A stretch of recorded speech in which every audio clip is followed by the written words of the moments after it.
جب زندگی کا مہربان ہاتھ سر سے جدا ہو جائے تو پیروں کی زمین بھی تپش دینے لگتی ہے۔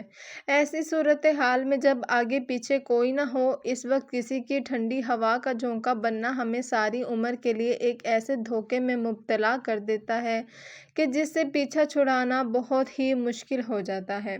میرا نام سعدیہ ہے اور میں نے جس ماحول میں آنکھ کھولی وہ انسانی رویوں کی تلخی اور زہر سے بھرا ہوا ماحول تھا۔ میرا باپ میری ماں کے ساتھ بڑے ظلم کیا کرتا تھا اور میری دادی اور پھوپھیاں بھی اس معاملے میں پورا برا کردار ادا کرتی تھیں۔ دادا کا انتقال ہو چکا تھا۔ نہ جانے میرے باپ کو میری ماں پر کس چیز کا غصہ تھا کہ چھوٹی سے چھوٹی بات پر وہ میری ماں کو بری طرح سے تشدد کا نشانہ بناتا تھا، اور یہ سب دیکھ کر میں بچپن سے ہی شدید قسم کی نفسیاتی مسئلے کا شکار ہو چکی تھی۔ مجھے ہر کسی کو دیکھ کر ڈر لگتا تھا اور مجھے رونے پر بھی باپ اور دادی کی طرف سے مار پیٹ کا سامنا کرنا پڑتا تھا۔ بچی ہونے کے باوجود بھی مجھے رونے کی اجازت نہیں تھی اور میں ایسے ہی گھٹ گھٹ کر اپنی آنکھوں کے سامنے اپنی ماں کو مار کھاتے ہوئے دیکھتی رہتی تھی۔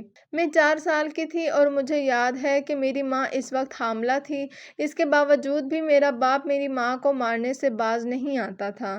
کچھ مہینوں بعد میری ماں نے میرے خوبصورت سے بھائی کو جنم دیا۔ بھائی کو دیکھ کر میرے ددیال والے بہت خوش ہوئے اور اب میرے باپ کی طرف سے بھی میری ماں پر ظلم و ستم کا سلسلہ بہت کم ہو گیا تھا، لیکن اب بھی وہ کبھی کبھی میری ماں کو مارنے سے باز نہیں آتے تھے۔ خاندان کا وارث دینے کی خوشی میں اب میری دادی اور میری پھوپھیوں نے بھی میری ماں پر ظلم تھوڑا کم کر دیا تھا۔ جب میرا بھائی 6 سال کا ہوا تو اس وقت میں تقریباً 10.5 سال کی ہو چکی تھی۔ نہ جانے وہ کون سا منحوس دن تھا جب میری ماں سے برتن دھوتے ہوئے کانچ کا کوئی برتن ٹوٹ گیا، جس پر میری دادی نے شور مچا دیا اور میری ماں کو مارنے لگیں۔ آوازیں سن کر میرا باپ بھی آیا اور میری ماں کو بری طرح سے مارنے پیٹنے لگا۔ میری ماں کے پورے جسم پر تشدد کے نشان پڑ گئے اور اس کے سر سے بھی خون بہہ رہا تھا۔ مار کھاتے کھاتے ماں نے زندگی میں پہلی بار باپ کو اپنی صفائی دینے کی کوشش کی تو اس پر میرا باپ اور بھی زیادہ آگ بگولا ہو گیا۔ میری دادی نے بھی اپنے بیٹے کو شہ دی اور دادی کے کہنے پر اسی وقت کھڑے پیر میرے باپ نے میری ماں کو طلاق دے دی اور اپنے گھر سے جانے کا حکم دیا۔ میری ماں پر تو گویا آسمان ٹوٹ پڑا تھا۔ اس نے بہت منتیں ترلے کیے لیکن میرے باپ کو ذرا سا بھی رحم نہیں آیا۔ جب میری ماں نے کچھ کپڑے اٹھا کر ہم دونوں بہن بھائیوں کو لے کر گھر سے جانے لگی تو میری دادی نے میرے چھوٹے بھائی کو گود میں اٹھا لیا اور کہنے لگی کہ ہمارے خاندان کا وارث ہے، تم اپنی بیٹی کو لے جاؤ، ہم اپنے بیٹے کو کہیں نہیں جانے دیں گے۔ یہ ایک اور ظلم تھا جو ایک ماں پر کیا جا رہا تھا کہ اس سے اس کی اولاد چھینی جا رہی تھی۔ ماں کے واسطوں اور منتوں کے باوجود ان انسان نما درندوں پر کسی بھی چیز کا کوئی اثر نہیں ہوا۔ یہ سب دیکھ کر میرا بھائی جو اس وقت 6 سال کا تھا بری طرح سے رو رہا تھا اور کہہ رہا تھا کہ میں نے ماں کے ساتھ جانا ہے، لیکن میرے باپ نے اسے بھی تھپڑ مار کر چپ کروا دیا اور میری دادی میرے بھائی کو زبردستی گود میں لیے اندر چلی گئی۔ اس کے بعد میرے باپ نے میری ماں اور مجھے دھکے مار مار کے گھر سے باہر نکال دیا۔ میری ماں بہت دیر تک دروازے کے باہر بیٹھی مجھے اپنے سینے سے لگائے بلک بلک کر روتی رہی۔ محلے والے بھی اکٹھے ہو چکے تھے، ان کی تسلیاں اور دلاسے جاری تھے، لیکن میری ماں کا تو جہان ہی لٹ چکا تھا۔ محلے والے میرے باپ کو گالیاں دے رہے تھے، لیکن ان جاہلوں پر اس چیز کا کیا اثر ہو سکتا تھا۔ بہت دیر تک وہاں بیٹھے رہنے کے بعد میری ماں اپنا سامان اور مجھے لیے اپنی ماں کے گھر کی طرف چل پڑی۔ میں زندگی میں پہلی بار اپنی نانی سے ملنے جا رہی تھی، کیونکہ میری ماں کو اپنے گھر والوں سے ملنے کی بھی اجازت نہیں تھی، حالانکہ وہ اسی محلے میں رہتے تھے۔ جب میری ماں گھر پہنچی تو گھر میں بھی گویا زلزلہ آ گیا۔ ان میں سے کسی کو بھی توقع نہیں تھی کہ بیٹا پیدا ہونے کے بعد بھی میرا باپ میری ماں کو طلاق دے سکتا ہے اور پھر بیٹے کو بھی چھین سکتا ہے۔ میرے 2 ہی ماموں تھے اور دونوں اس وقت شادی شدہ تھے۔ نانا ابو کا انتقال ہو چکا تھا اور نانی ہی زندہ تھیں، اور وہ بیٹوں کے رحم و کرم پر تھیں۔ انہوں نے اپنے بیٹوں کی منت سماجت کر کے اپنی بیٹی کو گھر میں رہنے کی اجازت تو دلوا دی، لیکن میری دونوں ممانیاں اور ماموں میری ماں سے سخت ناخوش تھے۔ یہاں تک کہ میرے دونوں ماموں میری ماں پر ہی الزام لگا رہے تھے کہ اس نے اپنا گھر نہیں بسایا اور ضرور اس کا ہی قصور کہ اس نے ہی اپنا گھر نہیں بسایا اور ضرور اسی کا ہی قصور ہوگا جو اس شخص نے اسے طلاق دے دی۔ گھر والوں کے یہ رویے بھی میری ماں کو اندر سے توڑ رہے تھے، لیکن وہ کر ہی کیا سکتی تھی؟ جب شوہر نے طلاق دے دی ہو تو اس کے بعد بھائیوں سے کیا امید رکھی جا سکتی ہے؟ اور جب بھائی ایسے ہوں تو پھر ان کی بیویاں کیسے ظلم کا کوئی بھی موقع ہاتھ سے جانے دے سکتی ہیں؟ وہاں رہنے کے عوض میری ماں کو گھر کا سارا کام کرنا پڑتا تھا۔ میں چونکہ 10 سال کی ہو چکی تھی، اس لیے ہر کام میں مجھے بھی گھسیٹا جاتا تھا اور سارا دن مجھ سے جانوروں کی طرح کام لیا جاتا تھا۔ نانی مجبور تھیں اور وہ کچھ کر نہیں سکتی تھیں۔ میں اس وقت اسکول بھی جایا کرتی تھی، لیکن نانی کے گھر آنے کے بعد ماموں نے میری تعلیم کا خرچہ اٹھانے سے انکار کر دیا۔ میری ماں نے گھروں میں کام کرنا چاہا، لیکن یہ بھی میرے ماموں کی غیرت کو گوارا نہ ہوا کہ لوگ کیا کہیں گے کہ ہم اپنی بہن کو نہیں سنبھال سکتے۔ وہ بہن کو سنبھالنے سے بھی انکاری تھے اور لوگوں سے یہ سننا بھی نہیں چاہتے تھے۔ منافقت ہی منافقت تھی اور ہمیں اس منافقت کی بھینٹ چڑھایا جا رہا تھا۔ من مار کر میری ماں نے مجھے پہلے تو کچھ عرصہ گھر بٹھائے رکھا، لیکن پھر میری نانی نے منت سماجت کر کے مجھے سرکاری اسکول میں داخل کروا دیا اور خرچے کے نام پر ملنے والے چند روپیوں کو جوڑ جوڑ کر میرے اسکول کی فیس ادا کرنے لگی۔ میری نانی جا کر اسکول کے ہیڈ ماسٹر سے بات کر کے آئیں کہ مجھے یونیفارم اور کتابوں کی کمی کے باعث تنگ نہ کیا جائے۔ میں اس وقت 5ویں کلاس میں تھی۔ یوں روتے گھسیٹتے پڑھتے ہوئے مجھے 3 سال اور بیت گئے اور میں 8ویں جماعت میں آ گئی۔ میں اب 13 سال کی ہو چکی تھی کہ ایک دن میری نانی بھی ہمیں چھوڑ کر اللہ کے پاس چلی گئیں۔ میں اب 13 سال کی ہو چکی تھی۔ نانی کے جاتے ہی میری ماں کا وجود تو اب گھر میں بالکل ہی بے مول ہو چکا تھا۔ سارا دن گدھوں کی طرح میری ماں گھر کے کام کرتی رہتی اور میری مامیاں مجھ پر ہاتھ اٹھانے سے بھی نہیں چوکتی تھیں۔ ان کا تو بس نہیں چلتا تھا کہ میرے ماموں بھی اپنی بہن پر ہاتھ اٹھانے لگے تھے اور مجھے بھی ذرا سی بات پر مار پیٹ کا نشانہ بننا پڑتا تھا۔ میری مامیاں اب گھر میں ہمیں بالکل بھی برداشت کرنے کو تیار نہیں تھی اور یوں ایک دن میرے ماموں نے زبردستی میری ماں کی شادی ایک رنوے مرد سے کروا دی، جس کا پہلے سے ہی مجھ سے بھی بڑا بیٹا تھا۔ ماں اس ساری صورتحال میں کچھ نہیں کر سکتی تھی اور یوں وہ مجھے لیے اپنے نئے شوہر کے پاس آ گئی۔ میرا سوتیلا باپ بہت اچھا تھا اور اس نے ہم سے کسی قسم کا کوئی بھی فرق نہیں رکھا۔ بالخصوص اس نے مجھے بیٹیوں والا پیار دیا، کیونکہ اس کا بس ایک ہی بیٹا تھا جو مجھ سے 3 سال بڑا تھا۔ اسے پڑھنے لکھنے میں کوئی دلچسپی نہیں تھی اور وہ سارا دن آوارہ گردی ہی کیا کرتا تھا۔ میرے باپ نے میرا بہت ساتھ دیا اور مجھے سرکاری اسکول سے ہٹا کر ایک اچھے اسکول میں داخل کروا دیا۔ میں تو دیکھ دیکھ کر حیران ہوتی تھی کہ کہاں میرا اپنا باپ قدر ہی نہیں کرتا تھا اور کہاں میری ماں کو بھی مارتا پیٹتا رہتا تھا، اور میرا سوتیلا باپ تو میری ماں کو رانیوں کی طرح رکھتا تھا اور مجھے بھی شہزادی سمجھتا تھا۔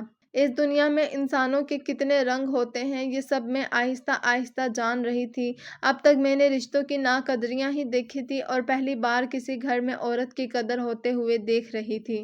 میرے سوتیلے باپ کی مہربانی سے میں دل لگا کر پڑھ رہی تھی اور اس وقت گریجویٹ کر رہی تھی جب میری زندگی میں ایک اور حادثہ برپا ہوا۔ میرے اس سوتیلے بھائی نے کبھی بھی ہم دونوں ماں بیٹیوں کو دل سے قبول نہیں کیا تھا، لیکن وہ اپنے باپ کی وجہ سے چپ رہتا تھا۔ ہمیں دیکھ کر ناک منہ چڑھانا اور ہم سے بات نہ کرنا اس کی عادت بن چکی تھی۔ اس کے باپ نے اسے کئی بار اس بات پر مارا پیٹا بھی تھا، لیکن چونکہ وہ جوان خون تھا تو اس پر اس چیز کا کوئی اثر نہیں ہوتا تھا۔ میں اس وقت 21 کی تھی اور میرا گریجویشن کا دوسرا سال چل رہا تھا جب ایک دن میری ماں اور باپ ایک حادثے کا شکار ہو گئے۔ وہ موٹر سائیکل پر بازار جا رہے تھے کہ ایک تیز رفتار کار نے انہیں ٹکر مار دی اور موٹر سائیکل بھی بے قابو ہو کر روڈ کی سائیڈ پر کھڑی ایک ٹرالی سے جا ٹکرائی۔ میری ماں اور باپ دونوں کا موقع پر ہی انتقال ہو گیا۔ یہ قیامت تھی جو میرے سر پر آ پڑی تھی۔ اب میرے سر پر میرے سوتیلے بھائی کے علاوہ اور کوئی بھی نہیں تھا۔ مجھے سمجھ آ رہی تھی کہ اب زندگی میرے ساتھ کیا سلوک کرنے والی ہے۔ باپ کی موت کے بعد میرا بڑا بھائی جو اس وقت تقریباً 25 سال کا تھا، اس نے مجھے مارنا بھی شروع کر دیا اور گالیاں بھی دینے لگا۔ میں خاموشی سے سب کچھ سہتی رہی کیونکہ میرے پاس اس کے سوا اور کوئی چارہ بھی نہیں تھا۔ وہ ہم ماں بیٹیوں کو اپنے گھر پر آنے والے اس حادثے کے ذمہ دار سمجھتا تھا اور مجھے منحوس کہا کرتا تھا۔ میری تو زندگی میں پہلے بھی کوئی قدر نہیں تھی، لیکن میرے سوتیلے باپ نے مجھے شہزادی بنا کر رکھا تھا اور اب میرے بھائی نے ایک دم سے مجھے آسمان سے اتار کر زمین پر پٹخ دیا تھا۔